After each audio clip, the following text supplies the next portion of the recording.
2018. I mean, Region 6 really rocked. So thanks to all of you. And let me just start by saying 4% over goal. Great, outstanding. Now, I think about the goal all the time, you know me, the numbers and everything, and I do a lot of reflection sometimes, not all the time, sometimes. And I thought about it and I say, really, what makes the difference on what we do, day in, day out? You know, is it numbers, numbers, numbers? So then those numbers, they turn into people. People that we save because we put all the passion and the dedication and we work extra hours, middle of the night, you know, accounts rep never stop. DS, stay longer, come early, here, work 7 days, 8 days, 10 days, whatever the days are, consecutive, and it's like every single day, every single week, every single month, and for a year, that's what we have. But at the end, we all go back home feeling very good for what we have done. What have we accomplished? People live because we took that extra minute, extra hour, extra day. So thank you.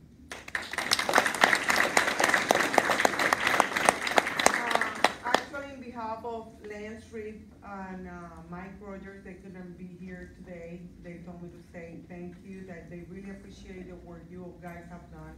And they're very aware. They wanted to be here, but you know how it is. Some things, you know, they get pulled in. But I just want to extend their thank you as well. So, no further ado. Go ahead, Dan. Thanks a lot. Thank you, Vivian. Where'd Irene go?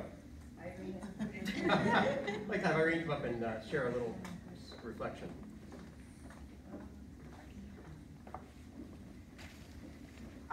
Good morning. My name is Irene. I'm not sure if everybody knows who I am. I'm one of the branch supervisors in Region 6. I am here today honored to be a part of this team, truly. You all have done an incredible job. And I am extremely emotional because today we have an individual in the crowd who wouldn't be here today if it wasn't for all of you. So with that, I would like to introduce, please, Natalie. Come up.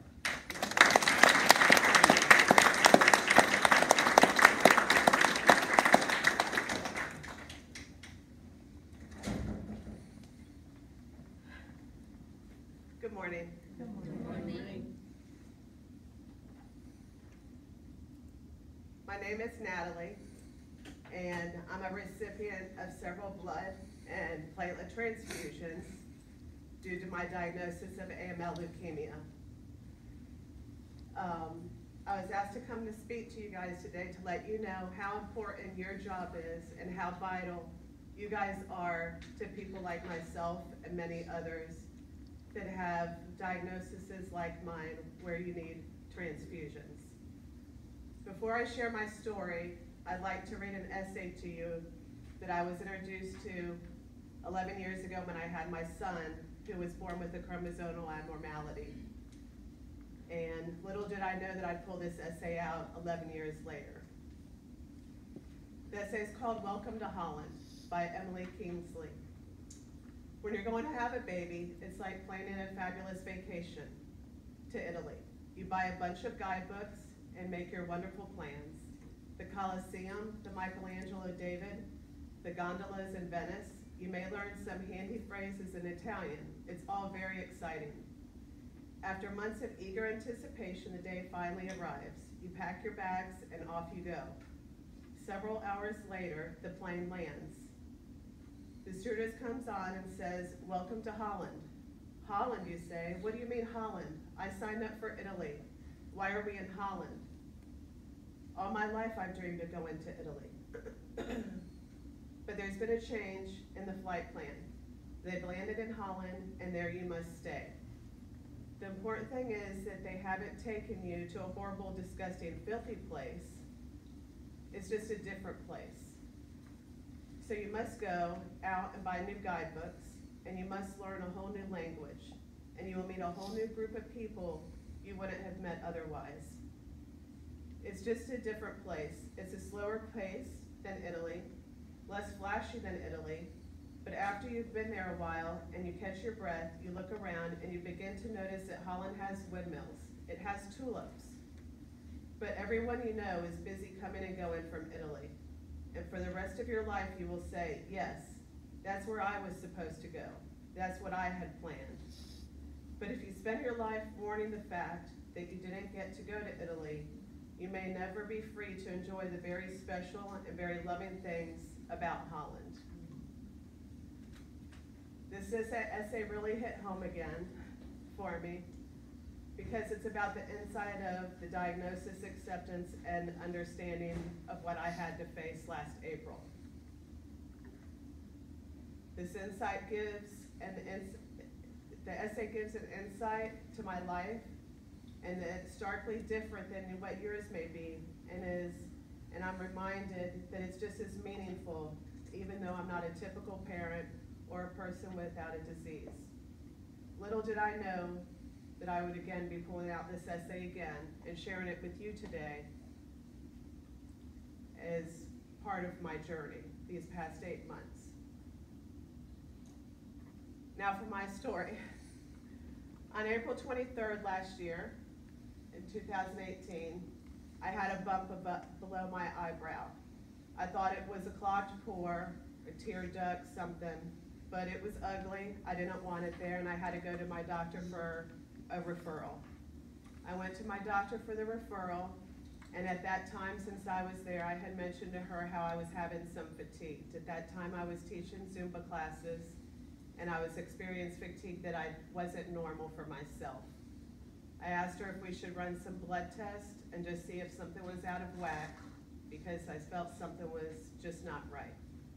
She agreed to run some blood tests, and I left that appointment that day. I went home, and it was about 4:45, and I was due to teach class at 5:30. I got a cell phone call from my doctor telling me to write down numbers, which at that time meant nothing to me. She told me to go to the ER, and I demanded to know what was going on. You just don't get a phone call like this and be told to go to ER. What was happening? I wasn't sick, I wasn't laying in bed. I was living my normal life. And she told me she suspected leukemia. I got angry and just thought that this was the most craziest thing that I've ever heard. I was in denial and just extremely angry. At that time, I told my husband I was going to still go and teach my class, and that then I would go to the ER afterwards. He convinced me to find a substitute within that 45 minutes, which I did, and I went to the ER. That day, I left home and told my 2 kids, my 13-year-old daughter and my 10-year-old son, that I was still going to Zumba and that I would be back after teaching. Little did I know that I wouldn't be home for the next 38 days, that I would be spending those days in the hospital. After further testing, when I got to the hospital, it confirmed that I had AML leukemia and that they had to start chemo immediately, as my body was 94% covered and there was no time to wait. Furthermore, I also had the type of leukemia, AML, with a FLT3, and that required a transplant to be done. Otherwise, it was 99% going to be coming back. They immediately started looking for a match for me with Be the Match organization, as that takes time, as there's over 14,000 people right now that are currently waiting to find a match, that are waiting for transplants to happen. So it was going to be a time-consuming thing, and this wasn't any overnight issue. During the next 8 months, while I was still trying to process what was happening, I had my tribe, my family, and my friends behind me. My tribe is like a herd of cattle. There's nothing small about them. We're very close, and we work very tightly together and are always there for one another. They were gonna be there for me, and I knew I was gonna be okay. As a team, we, my family, and my friends, all had that different ticket to Italy. All of our flights had been changed, and we together had a new guidebook to my life, a new language to learn, and most importantly, we met people that we had never met before. Once words like blood and platelets and transfusions came up is when we were introduced to the Kennedy OneBlood staff. I know there are many other OneBlood locations and buses that go around, and this room is full of employees that work for OneBlood, obviously. But at that time, I was only fortunate enough to deal with the Kennedy branch location. I don't think the staff knew what was about ready to happen. I was told my dear friend Jamie went into them and told them what was going on with me and warned them that they would probably be getting more donors than usual. What a wonderful thing, right? As one of the employees stated, she wasn't kidding. As I stayed strong doing what I was told, in between Tampa, General, and Moffett, there was magic happening behind the scenes at OneBlood. There was a flood of family, friends, and people I did not even know coming in and donating to myself and to others. As you know, blood can't be manufactured. We needed these donors. I needed these donors. And at some point, 1 in 3 of us will need blood transfusions. These donors were people that care enough to share their gift of life, their blood. This became an eye-opening experience to see how vital blood and platelet donations are to myself and others.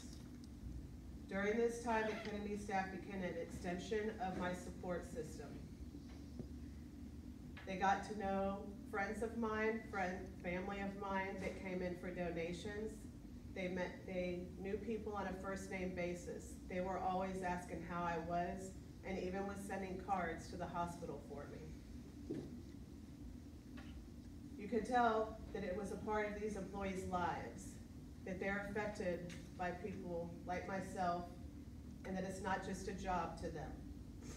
The staff clearly executed what I looked up was OneBlood's mission statement: to enhance the health and well-being of others through our work with blood and stem cell products and by facilitating scientific research. I'm embarrassed to say that before this life-changing event, I had never even heard of the word platelets. I didn't know what it was. Little did I know that it would become a daily question of mine. What were my counts? What was my platelet number? Would I need a transfusion? Are they pooled platelets? Are they HLA? Again, it was a new language that had to be learned. There were many days that I was told that the staff stayed after hours to finish with the donor because they know how important these donations are and how sometimes they're very scarce and in need. At this point, I hadn't even personally had the chance to meet the staff at Kennedy. I feel your job is so vital to our survival and gets overlooked often because at times it's the doctors and nurses standing there telling you, you need transfusions today. We're ordering you blood, we're ordering you platelets. And then all of a sudden there's doctors or nurses standing there with bags and the transfusion is happening. But this isn't magic. It happens from the ground floor, and it happens with people like you that are friendly, that are opening, and that pour your hearts into your job once these donors come in through your door. And I can't explain the tremendous job that the Kennedy branch did during this time.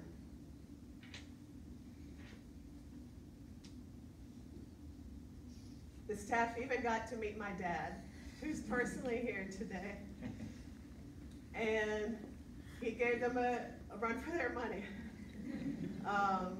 Once he learned that his donation of platelets bumped up my number of platelets and I responded to him, he became an advocate donor, going there to OneBlood, asking questions, what could he do, when could he donate again?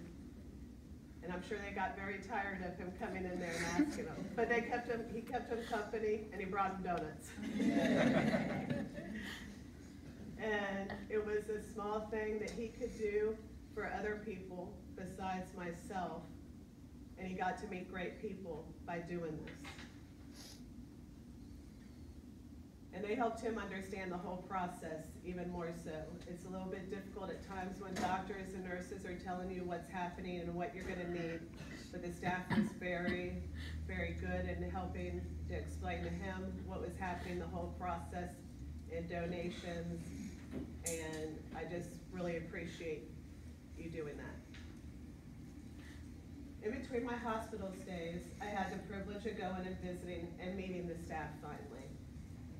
I reminded them of how much they mean to people like me and what they do. From the first time I walked into that door, there was always smiles, hugs, happy tears, and just happiness filling the room. It was a feeling that you got, it meant a lot. It was a very warm feeling, inviting feeling, and I could tell why donors liked that specific location. And don't let me forget to mention, what staff comes to your last Zumba class the day you're admitted to the hospital for a transplant? The Kennedy OneBlood team came. They came to my Zumba class that morning I was admitted. It meant the world to me. I knew that they were extension of my family at that point. Currently, I'm 131 days post-transplant. My immune system sucks. I can't do things that I want to do, and sometimes I don't have the energy that I need to do what I want to do.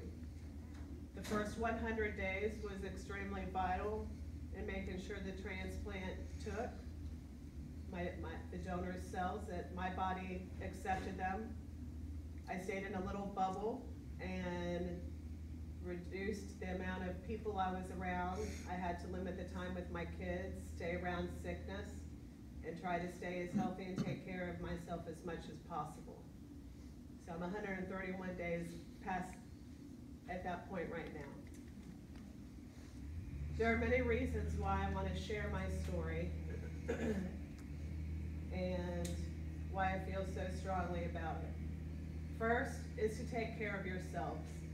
If there's any little thing at all, go to your doctor and have it questioned. If you don't question it, nobody else will. Your health is in your own hands, and you have to take the call for that. So please take care of yourself. The second is to bring up others' awareness of leukemia, and specifically the AML. There was no pretest that could have been done to diagnose myself with this. And it just happened. The only reason I went to the doctor that day was because I was due to leave on my 20th wedding anniversary the following Tuesday. And I didn't want pictures with a big bump underneath my eyebrow. That's the only reason I went. So now I know. So please just take care of yourself, and hopefully one day they will have a cure or some test to do to detect this earlier on. 3 is to encourage others that are healthy individuals to please donate your platelets and blood. It means the world to us, and it saves lives. So I'm sure all of you guys are already donors, but that is one of the things that I want to just bring awareness to. We did blood drives during this, my sisters that they held. And they also did a drive for it to be the match, just to make people more aware of this. And lastly, I want to instill the importance of this in my own children so that they grow up as adults realizing how important this is and what they can do for other people. And it's a small gesture that does truly save other people's lives. It's these little things that help save our lives. And again, thank you for being the foundation of where it starts the minute the donors walk through the door. Thank you for letting me share my story today.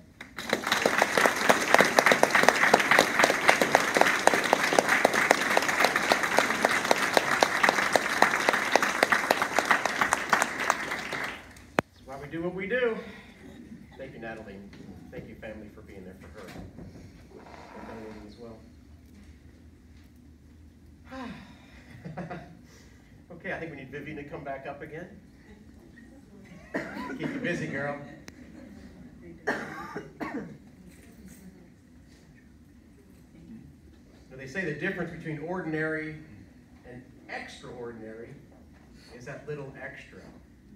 And I think what Natalie just said talks about you and being that little extra, making that difference for donors so that they do come back and feel appreciated, and we just thank you for that. And with that, we're going to start the awards. I've been asked to review what each of these awards means, so we'll read through the different descriptions and then go into the different zones and the winners thereof. Our quality awards are going to be given to team members who have shown an exceptional commitment to providing quality blood products to our community. This is evident by their very low or non-existent error rates and the manner in which they have acted as mentors within our region, teaching and modeling their high standards of quality work to others.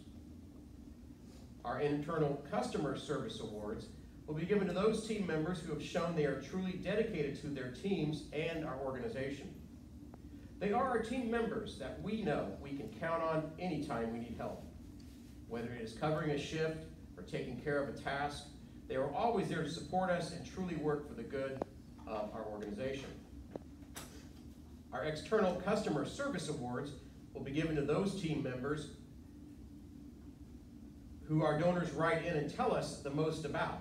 They ensure that we know they are rock stars on our team who are committed to giving our donors outstanding care, delighting the donor. Our goal accomplishment awards will go to our top automation performers and those team members who consistently go above and beyond to exceed their collection goals. And last but not least, we'll be recognizing our team members who are so committed to their team, our donors, and our organization, they have not missed a day or been late to work all year long. These will be our perfect attendance winners. Now, Joe, are you going to present the awards or Vivian for this? Okay. For manager, Joe Hill, we have supervisors Shelley Harkey, Kim Haney, Amber Reinholtz, and Heather Jones. And we wish to recognize the following employees. Please come up once your name is called to receive your certificate and gift basket. And then wait for a group picture in front of the banner before sitting down, okay? Our quality award winner for Zone 1, nominated by Supervisor Heather Jones, is Danya Ellenwood.